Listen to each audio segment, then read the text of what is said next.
तो दोस्तों, काम करो ऐसे कि पहचान बन जाए, चलो ऐसे कि निशान बन जाए। अरे जिंदगी तो हर कोई काट लेता है, अगर दम है तो जियो ऐसे कि मिसाल बन जाए। नमस्कार दोस्तों, मैं दीप बहुगुणा स्वागत करता हूं आपका अपने YouTube चैनल पे, जिसका नाम है स्टडी इन दीप्स एम्पायर। तो आज हम चैप्टर नंबर 4 क्लास 10th ये ख़त्म करने वाले हैं और ये हमारा लास्ट पार्ट है इस चैप्टर का। ठीक है, तो बिना देरी किए हुए चलिए दोस्तों वीडियो को शुरू करते हैं। अगर आप चैनल पे नए आए हैं तो चैनल को सब्सक्राइब करना मत भूलें। चलिए शुरू करते हैं। तो कल की वीडियो में हमने कार्बन यौगिकों के रासायनिक गुणधर्म देखे, जिसमें कि सबसे पहले हमने ये देखा था कि दहन क्या होता है, और उसके बाद हमने ये देखा कि ऑक्सीकरण क्या होता है। ऑक्सीकरण के साथ साथ हमने ये देखा कि संकलन अभिक्रिया क्या होती है। ठीक है, और अंतिम में हमने ये देखा था कि प्रतिस्थापन अभिक्रिया जो होती है वो क्या होती है। और आज हम जो पढ़ने जा रहे हैं वो है कुछ महत्वपूर्ण कार्बन यौगिक। ठीक है, तो इसमें हम कुछ इंपॉर्टेंट जो यौगिक हैं कार्बन की, उनके बारे में थोड़ा स्टडी करेंगे। ठीक है, जिसमें से कि बेसिकली हम इन दोनों को देखने वाले हैं, एथेनॉल और एथेनोइक। ठीक है, एथेनॉल और एथेनोइक अम्ल, इनका हम फॉर्मूला शायद पहले भी देख चुके हैं, लेकिन हम इसमें थोड़ा इनको डीप देखेंगे। ठीक है, तो चलिए शुरू करते हैं। तो सबसे पहले हम एथेनॉल के गुणधर्म देखेंगे। तो जो हमारा एथेनॉल होता है, ये क्या होता है, अपने जो कक्ष ताप पर होता है, किस अवस्था में होता है, द्रव अवस्था में। यानी ये इसकी जो कंडीशन होती है वो कैसी होती है, लिक्विड होती है, यानी ये अपने द्रव अवस्था में ही रहेगा। ठीक है, एथेनॉल के गलनांक एवं क्वथनांक हमने सारणी 1 में देख लिए हैं। ठीक है, सामान्यतः एथेनॉल को एल्कोहल कहा जाता है। एथेनॉल को हम क्या कहते हैं, एल्कोहल कहते हैं, तथा यह सभी एल्कोहली पेय पदार्थों का महत्वपूर्ण अवयव होता है। यानी जो हमारे एल्कोहल से जितने भी पदार्थ बनते हैं, जैसे कि हमारा सैनिटाइजर हो गया, हमारी बियर हो गई, और भी जितने भी हमारे पदार्थ बनते हैं हमारे एल्कोहल से, उनमें हमारा एथेनॉल होता ही होता है। ठीक है, इसके अतिरिक्त यह क्या करता है कि एक अच्छा क्या है, विलायक भी है।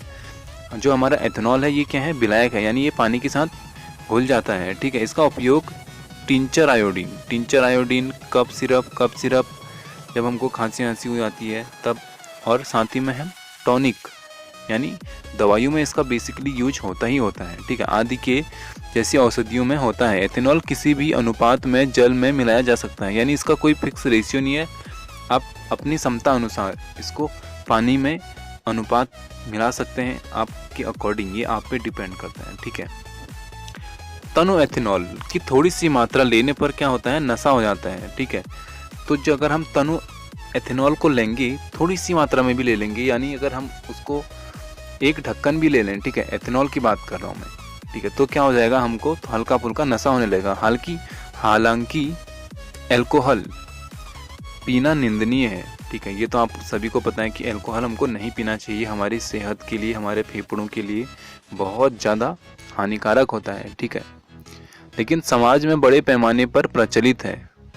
अब बात ये है ना कि इसी से हमारा सारा रेवेन्यू आ रहा है इंडिया का, तो इसलिए थोड़ा ये हो ही जाता है कि अब बेचना पड़ता है सरकार को भी, लेकिन हमको नहीं लेना चाहिए। ठीक है, हमको इस मामले में थोड़ा जागरूक रहना चाहिए। और मैं इस वीडियो के माध्यम से आपसे ये अपील करना चाहूँगा कि आप ज़िंदगी में ऐसे लोगों से दूर रहें जो शराब का सेवन करते हों या अल्कोहल को छूते हों। ठीक है, लेकिन शुद्ध एथेनॉल, जो हमारा शुद्ध एथेनॉल होता है, थोड़ी सी मात्रा अगर हम ले लें तो घातक सिद्ध होती है। अगर किसी ने एथेनॉल की शुद्ध मात्रा ले ली, यानी 100% एल्कोहल या एथेनॉल किसी ने पी लिया, एक घूंट हो या कितना भी हो, उसका जो फेफड़े होते हैं वो उसी समय खराब हो जाएंगे। यानी वो क्या हो जाएगा, उसी समय उसके फेफड़े खराब हो जाएंगे। इसलिए ये बहुत क्या होता है, घातक होता है। ठीक है, काफ़ी समय तक अल्कोहल का सेवन करने से स्वास्थ्य संबंधी कई समस्याएं उत्पन्न हो जाती हैं। तो अगर हम नॉर्मली बेसिकली हम शराब का अगर या उपयोग करते रहें, अल्कोहल ही हमारा शराब होता है, मैं आपको जेन्युइन लैंग्वेज में बता रहा हूँ। ठीक है, तो क्या होता है कि उससे हमारी जो बॉडी होती है उससे बहुत हार्मफुल इफ़ेक्ट्स होते हैं। ठीक है, और हम ये देखते हैं अब एथेनॉल की अभिक्रियाएं। तो सबसे पहले जो हमारा एथेनॉल होता है ये सोडियम के साथ अभिक्रिया करता है और सोडियम हमारा होता है Na और एथेनॉल का हम फार्मूला देख चुके हैं CH3CH2OH। जब हमने बेंजीन रिंग में OH लगाया था तो हमने कल देखा था कि हमको अल्कोहल मिलता है। तो जब हम इसकी अभिक्रिया यानी अल्कोहल की अभिक्रिया, एथेनॉल की अभिक्रिया किससे कराते हैं? सोडियम से करवाते हैं। तो हमको क्या मिलता है? सोडियम एथॉक्साइड मिलता है। क्या मिलता है? Sodium ethoxide. और इसी के साथ हमको हाइड्रोजन गैस हमारी क्या होती है? यहाँ पे रिलीज होती है। ठीक है, और यहाँ पे इसका जो फॉर्मूला है सोडियम एथॉक्साइड का वो है CH3CH2O-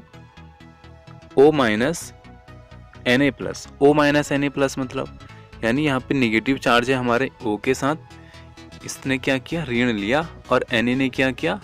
Na का जो आयन था उसने अपना एक इलेक्ट्रॉन यहाँ पे ऑक्सीजन को दिया है। तो इस पे जो देने वाला होता है मैं आपको पहले भी समझा चुका हूँ, उस पर कौन सा चार्ज लगता है? प्लस चार्ज लगता है। और जो लेने वाला होता है उस पर कौन सा चार्ज लगता है? निगेटिव चार्ज लगता है। ठीक है, और दूसरा है यहाँ पे असंतृप्त हाइड्रोकार्बन बनाने के लिए इसको क्या करते हैं? 443 केल्विन ताप पर एथेनॉल को अधिक के सांद्र सल्फ्यूरिक अम्ल के साथ गर्म करते हैं। किसके साथ गर्म करते हैं? सल्फ्यूरिक अम्ल के साथ गर्म करते हैं। तो क्या होता है? हमारा एथेनॉल का निर्जलीकरण होकर एथीन बनता है। अगर हमको एथीन बनाना हो तो हम क्या करेंगे? सल्फर के साथ उसकी रिएक्शन करवाएंगे सांद्र सल्फर के साथ। ठीक है, सल्फर ने सल्फ्यूरिक अम्ल के साथ। ठीक है, तो इसका हम बेसिकली फॉर्मूला देख लेते हैं CH3CH2OH। CH3CH2OH किसका फॉर्मूला है? अल्कोहल का। ठीक है, इसको हमने क्या किया? गर्म किया। कितना डिग्री? 443 केल्विन पे हमने इसको गर्म किया। और साथ में हमने किसकी आधिक्य में इसको किया है? वो है हमारा सांद्र सल्फ्यूरिक अम्ल। ठीक है, तो हमको मिलेगा CH2 यानी CH2 मिला। साथ में हमको मिला H2O क्या होता है? पानी। ठीक है, यानी यहाँ पे हमको पहले तो हमको CH2 मिला। ठीक है, और उसके साथ हमने पानी भी रिलीज होते हुए देखा। ठीक है, इस अभिक्रिया में सल्फ्यूरिक अम्ल निर्जलीकरण के रूप में काम आता है जो एथेनॉल से जल को अलग कर देता है। यानी एथेनॉल से अगर हम जल को अलग करेंगे तो हमको क्या मिलेगा? एथीन मिलेगा। ठीक है, एथीन क्या होता है? जब हमारा एथेनॉल में जल की मात्रा नहीं होती है।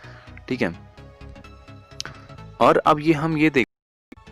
अब हम देख रहे हैं एथेनोइक अम्ल के गुणधर्म। तो जो हमारा एथेनोइक अम्ल होता है वो सामान्यतः एसिटिक अम्ल उसको कहते हैं। इसको क्या कहते हैं? हम सामान्यतः एसिटिक अम्ल कहते हैं। ठीक है, तथा यह कार्बोक्सिलिक अम्ल समूह से संबंधित होता है। इसका जो समूह होता है वो कौन सा होता है? कार्बोक्सिलिक अम्ल समूह होता है। ठीक है, एसिटिक अम्ल में 3 से 4% विलयन को सिरका कहा जाता है। तो यानी सिरका जो होता है वो एसिटिक एसिड का 3 से लेके 4% तक का विलयन होता है। ठीक है, एवं इसे अचार में परिरक्षक के रूप में इस्तेमाल किया जाता है। इसे हम इस्तेमाल तब करते हैं जब हमको अपना अचार क्या है? लॉन्ग टर्म के लिए बचाना हो, बहुत ज़्यादा समय के लिए उसको सेव करना हो। और नॉर्मली भी हम इसको जो है अचार में रखते हैं ताकि जो हमारा अचार है उस पर फफूंद ना लग जाए। ठीक है, शुद्ध एथेनोइक अम्ल, जो शुद्ध एथेनोइक अम्ल होता है इसका गलनांक होता है 290 केल्विन। इसका गलनांक कितना होता है? 290 केल्विन होता है। इसलिए ठंडी जलवायु में शीत के दिनों में यह क्या हो जाता है? जम जाता है। यानी जो अगर हमारे ठंडियों के दिन आ जाएंगे तो ये क्या हो जाएगा? जम जाएगा। ठीक है, और इसी कारण इसको क्या कहते हैं? ग्लेसक एसिटिक अम्ल कहते हैं। क्या कहते हैं? ग्लेसक एसिटिक अम्ल कहते हैं। कार्बोक्सिलिक अम्ल कहा जाने वाला कार्बनिक यौगिक के समूह का अभिलक्षण इसकी विशिष्ट अम्लीयता होती है। इसकी जो विशिष्ट अम्लीयता होती है वो क्या होती है? कार्बनिक यौगिक में यह पाया जाता है। ठीक है, हालांकि खनिज अम्लों के विपरीत हाइड्रोक्सिलिक अम्ल दुर्बल अम्ल होते हैं। ये क्या होते हैं? दुर्बल अम्ल होते हैं। ठीक है, खनिज अम्ल जैसे हाइड्रोक्सिलिक अम्ल पूरी तरह आयनीकृत हो जाती है। जो हमारी हाइड्रोक्सिलिक अम्ल होती है वो क्या हो जाती है? पूरी तरह आयनीकृत हो जाती है। और यहाँ पे इन्होंने एक बहुत ही अच्छा ये डायग्राम दे रखा है। इसमें हमको ये बता रखा है कि एस्टर का निर्माण कैसे होता है। ठीक है, तो ये आप इस वाले क्रियाकलाप को जरूर कर लें। ठीक है, और अभी हम ये थोड़ा सा इसकी अभिक्रियाएं देख लें और इसी के साथ हम थोड़ा कुछ इसके बाद फैक्ट्स देखेंगे और इसी के साथ हम अपना चैप्टर समाप्त करेंगे। ठीक है, तो इसकी हम जल्दी से 2-3 अभिक्रियाएं देखते हैं। तो सबसे पहले इसकी जो अभिक्रिया है वो है एस्टरीकरण अभिक्रिया। ठीक है, तो इसमें क्या होता है कि एस्टर मुख्य रूप से अम्ल एवं अल्कोहल की अभिक्रिया में से निर्मित होते हैं। एस्टर कैसे निर्मित होते हैं? अल्कोहल और अम्ल की अगर हम रिएक्शन करवाएंगे तो हमको क्या मिलेगा? एस्टर मिलेगा। एथेनोइक अम्ल किसी अम्ल उत्प्रेरक की उपस्थिति में परिशुद्ध एथेनॉल से अभिक्रिया करके क्या बनाते हैं? एस्टर बनाते हैं। तो इसकी हम क्या करते हैं? सबसे पहले रिएक्शन देखते हैं। तो हमारा जो एथेनोइक अम्ल होता है इसका फॉर्मूला क्या होता है? CH3COOH। ठीक है, तो और इसके साथ हम रिएक्शन करवा रहे हैं अल्कोहल की। अल्कोहल क्या होता है? एथेनॉल होता है। ठीक है, और इसका फॉर्मूला हमने देख लिया कल, CH3CH2OH। ठीक है, और इसको हम करा रहे हैं अम्ल की उपस्थिति में, इसका हम रिएक्शन करवा रहे हैं। तो हमको क्या मिलेगा? एस्टर। और एस्टर का जो हमारा फॉर्मूला होता है वो होता है CH3COOCH2CH3। इसका आप स्ट्रक्चर देख लें कि इसका स्ट्रक्चर कैसे है। यहाँ पे आपको एक नॉर्मल चीज़ ये मिलेगी कि यहाँ पे इसने डबल बॉन्ड बना रखा है, किसके साथ? CO के साथ। ठीक है, तो आप इसको देख लें। और इसके साथ दूसरा हम यहाँ पे अभिक्रिया देखते हैं इसकी। तो ये क्या करता है? क्षारक के साथ अभिक्रिया करता है। अगर ये क्षारक के साथ अभिक्रिया करेगा तो खनिज अम्ल की भांति एथेनोइक अम्ल सोडियम हाइड्रोक्साइड जैसे क्षारक से अभिक्रिया करके क्या बनाते हैं? लवण बनाते हैं। सोडियम एथेनोइट क्या बनाते हैं? सोडियम एथेनोइट या सोडियम एसीटेट क्या बनाते हैं? Sodium acetate. या तो ये सोडियम एथेनोइट बनाएगा या क्या बनाएगा? सोडियम एसीटेट बनाएगा। ठीक है, तथा क्या बनेगा? जल बनेगा। ठीक है, तो इसकी भी हम रिएक्शन जल्दी से देख लेते हैं। NaOH हो गया हमारा, सोडियम हाइड्रोक्साइड हो गया हमारा NaOH। इसके साथ हमने कराई CH3COOH की रिएक्शन। तो हमको क्या मिला? CH3COONA। ये क्या है हमारा? एथेनोइक अम्ल कार्बोनेट एवं हाइड्रोजन कार्बोनेट से अभिक्रिया कैसे करते हैं इसको जानने के लिए हमने यहाँ पे एक क्रियाकलाप दे रखा है और आप ये क्रियाकलाप जरूर देख लें। ठीक है, और इसके साथ ही क्या निकालता है? यहाँ पे पानी भी रिलीज करता है। ठीक है, तो यहाँ पे 2 चीज़ें मेनली निकल रही हैं। एक तो हमारा लवण हो गया जिसमें हमको क्या मिलेगा? सोडियम एथेनोइट मिलेगा। ठीक है, क्या मिलेगा? सोडियम एथेनोइट मिलेगा।